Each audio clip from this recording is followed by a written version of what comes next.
Hi my dear family, എന്തൊക്കെയുണ്ട് വിശേഷങ്ങൾ? നമുക്കിന്ന് വൈകുന്നേരത്തെ ചായയുടെ കൂടെ കഴിക്കാൻ പറ്റുന്ന ഒരു സ്നാക്സ് ഉണ്ടാക്കിയാലോ? ചായയുടെ കൂടെ മാത്രമല്ല, നമ്മുടെ ടമ്മി ഫില്ലിംഗ് ആയിട്ടുള്ള ഒരു റെസിപ്പി തന്നെയാണിത്. അതിനായിട്ട് ഞാൻ എടുത്തേക്കുന്നത് നമ്മുടെ ഗ്രീൻ പീസാണ്. തലേ ദിവസം രാത്രി വെള്ളത്തിലിട്ട് കുതിർത്ത ഗ്രീൻ പീസ്. അത് ഞാൻ കുറച്ച് ഉപ്പും വെള്ളവും ചേർത്ത് ഒരു 2 വിസിൽ വരെ വേവിച്ചെടുത്തിട്ടുണ്ട്. അധികം വെന്ത് കുഴയാൻ പാടില്ല, എന്നാൽ ഗ്രീൻ പീസ് വേകുകയും വേണം. അതെടുത്ത് ഞാൻ മാറ്റി വെച്ചിട്ടുണ്ട്. ശേഷം ഞാൻ കുറച്ച് ഉള്ളിയും ക്യാപ്സിക്കവും എടുത്തിട്ടുണ്ട്. ഒരു ഉള്ളിയുടെ പകുതി മതിയാകും. അതൊന്ന് ചെറുതായിട്ട് അരിഞ്ഞെടുക്കുന്നുണ്ട്.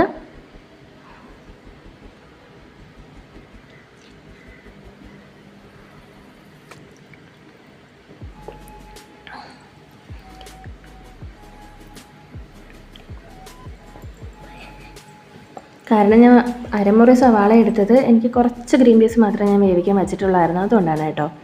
എന്നിട്ട് ക്യാപ്സിക്കവും നല്ലപോലെ അരിഞ്ഞെടുക്കുന്നുണ്ട്.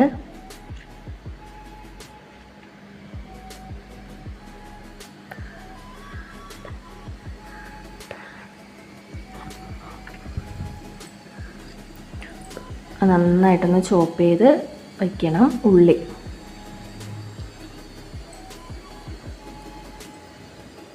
ശേഷം ഞാൻ അടുപ്പിലേക്കൊരു പാത്രം വയ്ക്കുന്നുണ്ട്.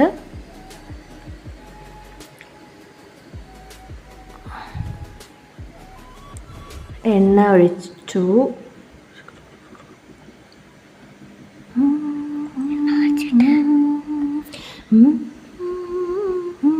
അതിലേക്ക് നമ്മുടെ അരിഞ്ഞു വച്ചിരിക്കുന്ന സവാളയും ക്യാപ്സിക്കവും ഒത്ത് ചേർത്ത് കൊടുക്കുന്നുണ്ട്.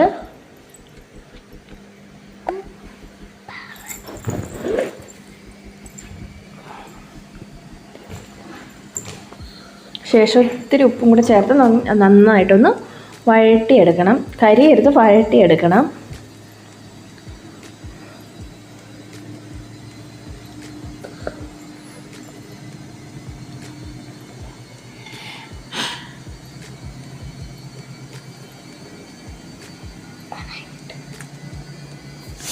അത് നന്നായിട്ട് വഴന്ന് വരുമ്പോൾ അതിലേക്ക് ഒരു നുള്ളു മഞ്ഞൾപ്പൊടി ഞാൻ ചേർത്ത് കൊടുക്കുന്നുണ്ട്.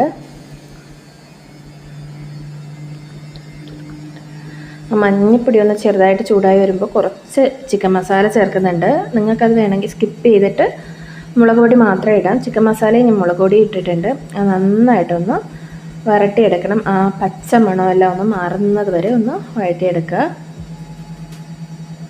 ശേഷം അതിലേക്ക് ഞാനൊരു കോഴിമുട്ട ആഡ് ചെയ്യുന്നുണ്ട്. അത് നന്നായി ഒന്ന് ചിക്കിയെടുക്കണം.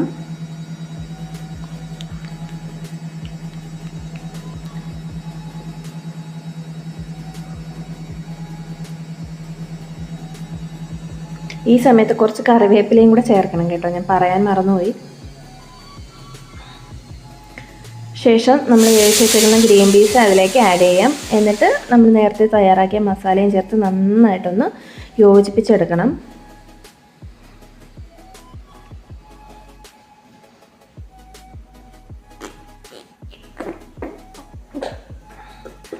ഇനി എരി ആവശ്യമുള്ളവർക്ക് വേണമെന്നുണ്ടെങ്കിൽ പച്ചമുളകോ കുറച്ചധികം മുളക് പൊടിയോ ചേർക്കാവുന്നതാണ് കേട്ടോ. ശേഷം ഞാൻ ചേർത്തത് നമ്മുടെ സോയാ സോസാണ്. അതും കൂടി ചേർത്ത് കൊടുക്കുന്നുണ്ട്. എന്നിട്ട് നന്നായിട്ടൊന്ന് ഇളക്കി യോജിപ്പിച്ചെടുക്കുക.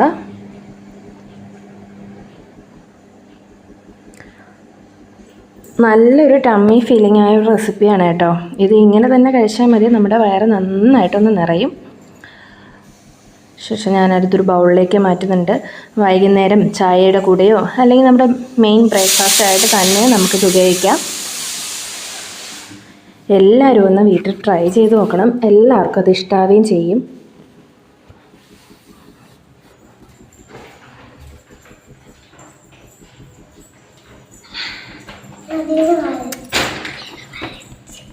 Thank you for watching.